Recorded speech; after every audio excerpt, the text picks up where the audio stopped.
सानखमुंडी block Ramchandrapur grammar समस्त ग्रामवासी मिली ग्राम निर्देशक श्री नरसिंह निर्देशन महान पौराणिक नाटक दानवीर हरिश्चंद्र शुभ उद्घाटन करथिले। उद्घाटन में ग्रामर सरपंच अलय प्रधान, नाटकर सभापति कालुचरण महाराणा, नाटकर मैनेजर चित्रसेन प्रधान, अधिकारी रत्नाकर दास, सहयोगी गणपति बाड़तिया सहित समस्त ग्रामवासी मिलमिशि नाटकर शुभ उद्घाटन करथिले। Bureau report.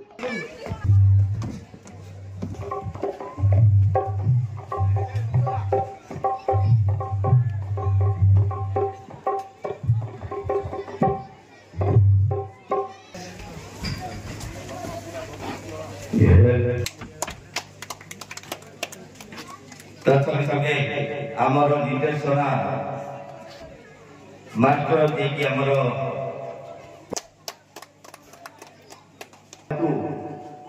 अनुरोध करुच्छी आज प्रथम समस्त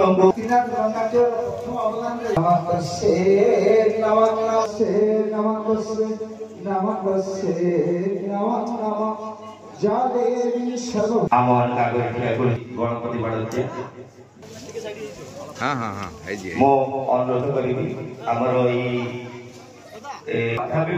नाटक को आम परिवेशन कर अनुरोध करुचु कालुचरण महाराणा आमर नड़िया को श्रीफल को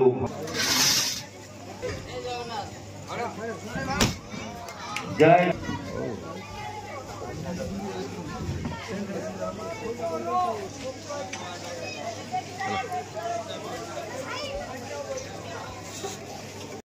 ब्यूरो रिपोर्ट संधान ओडिशा लाइव।